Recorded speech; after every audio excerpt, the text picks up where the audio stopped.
Faut-il continuer à faire Miss France? Faut-il continuer à faire Miss France? Faut-il continuer à faire l'émission Miss France? Bien sûr que si, puisque Miss France, ça existe un petit peu partout. Ça existe même en Côte d'Ivoire. Nous avons Miss Côte d'Ivoire. Alors s'il y a Miss Côte d'Ivoire, pourquoi pas faire... Pourquoi les Miss, au fait, ça existe partout. Donc s'il y a Miss Côte d'Ivoire, pourquoi éliminer Miss France? Pourquoi supprimer Miss France? C'est du n'importe quoi. Donc à ce moment-là, il faut supprimer toutes les Miss dans tous les pays. C'est n'importe quoi. Et puis Miss France, franchement, moi, je pense que Miss France, ça concerne tout le monde. Miss France, ça ne concerne pas seulement un groupe de femmes, je pense que ça concerne tout le monde, c'est toute la France qui regarde. Après, il y a peut-être des personnes qui ne regardent pas, mais il y a quand même un grand pourcentage qui continue à regarder Miss France. Donc Miss France, c'est pas seulement un petit groupe, ça concerne tout le monde. Donc oui, en effet, il faut garder Miss France. Bon, après, c'est vrai que les critères de sélection sont un petit peu sévères. C'est vrai qu'il faut être mince. Faut pas dépasser telle mensuration. Faut pas, je sais pas, faut pas être trop fort de cuisses, ça dépend. Bon, c'est vrai qu'il faut pas dépasser certaines mensurations. Il faut pas dépasser, pardon, certaines mensurations. Il faut se tenir comme ça. Il faut parler comme ça. Il faut pas avoir des cuisses trop grosses, mais après ça dépend des pays. Vous savez qu'il y a des pays où il y a des femmes, il y a certains pays où les femmes ont tendance à être un peu plus fortes. Après c'est vrai que en France aussi on a des femmes qui sont plus minces et des femmes plus fortes. Donc c'est vrai que ça peut poser, ça pose une polémique au fait. Ça pose une polémique. Pourquoi pour aller à Miss France faut être mince? Ça veut dire que les femmes qui sont un peu plus fortes sont lésées, elles sont pas dans les normes, elles sont un peu, comment dire, mises à part de la société. Bon. Oui, c'est discutable. C'est discutable. En tout cas, moi, j'aime bien Miss France pour l'émission. Mais après, c'est vrai qu'il y a des sujets qui sont discutables. Et en tout cas, maintenant, dans la mode, on s'intéresse de plus en plus aux femmes qui ont des rondeurs. On s'intéresse même ici en France. Hein. Maintenant, il y a des femmes, des couturières qui font la mode spécialement et des défilés pour les femmes qui sont un peu plus fortes. Donc c'est vrai qu'aujourd'hui on commence à s'intéresser et depuis des années d'ailleurs, c'était juste une question de mode, mais on s'intéresse aux femmes qui sont un peu plus fortes, de hanches, qui sont un peu plus costaudes.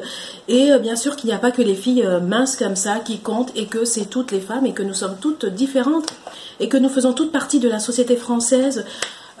Quelle que soit notre couleur, quel que soit notre métissage, notre mélange.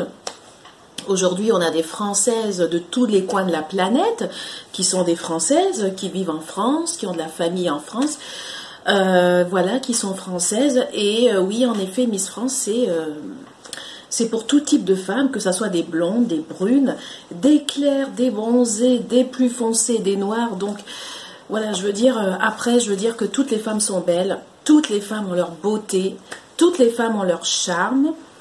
Je veux dire, il n'y a pas un type particulier de femme. Je pense que nous, les femmes, quel que soit notre profil, nous avons toutes, nous les femmes, quel que soit notre profil, nous avons toute notre place sur la terre, et en France, et partout dans le monde. Donc ça, c'est le message que je voulais lancer.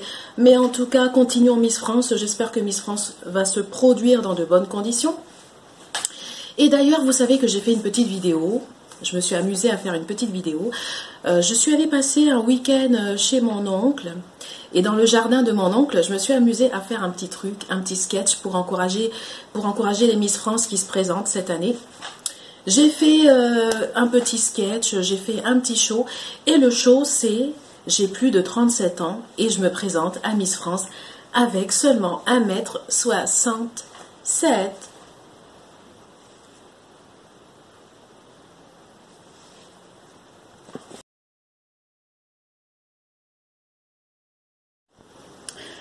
En tout cas, à Miss France, nous avons des personnes de toutes les couleurs de cheveux et aussi la diversité.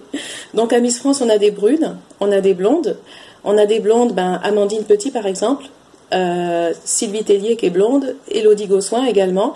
On a même eu des rousses à Miss France, on a eu des rousses, on a eu par exemple Delphine Westpeiser, je crois, qui était un peu rousse, Maëva Couqueux, voilà, on a eu également des brunes, Élodie Frégé et d'autres brunes.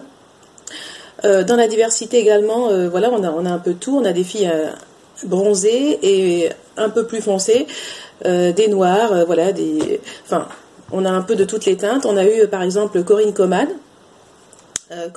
qui avait un joli teint noir. On a eu Sonia Rolland qui était la première Miss africaine. Voilà, enfin c'était une première Miss africaine qui était élue, il n'y en avait pas eu jusqu'à présent. On a eu Cindy Fabre. Alors je les cite pas dans l'ordre parce que je me rappelle plus par rapport aux dates, mais on a eu Cindy Fabre, on a eu Chloé Morteau qui était bien aussi, Alicia Eliès qui était pas mal. On a eu Alicia Eliès, Cindy Fabre, Chloé Morteau, Flora Coquerel aussi qui était bien. Donc voilà, on a eu et au fait elles sont toutes méritantes, elles sont toutes motivées, elles sont toutes mignonnes. Toutes les candidates qui se présentent, que ce soit les dauphines, elles sont toutes formidables. Et même celles qui ne sont pas retenues aussi et qui retournent dans les coulisses sont également formidables. Et ce sont des femmes très courageuses, de vraies féministes. Oui, de vraies féministes. Toutes les femmes qui se présentent à Miss France, ce sont de vraies féministes. Ce sont des femmes très courageuses qui affrontent des fois des insultes, des attaques des fois violentes sur les réseaux sociaux. Et donc elles sont vraiment courageuses. Parce qu'elles savent montrer qu'elles sont libres, qu'elles sont des femmes et qu'elles sont libres de leur choix et qu'elles n'ont pas peur des mauvais jugements et des critiques. Et ça, c'est juste admirable.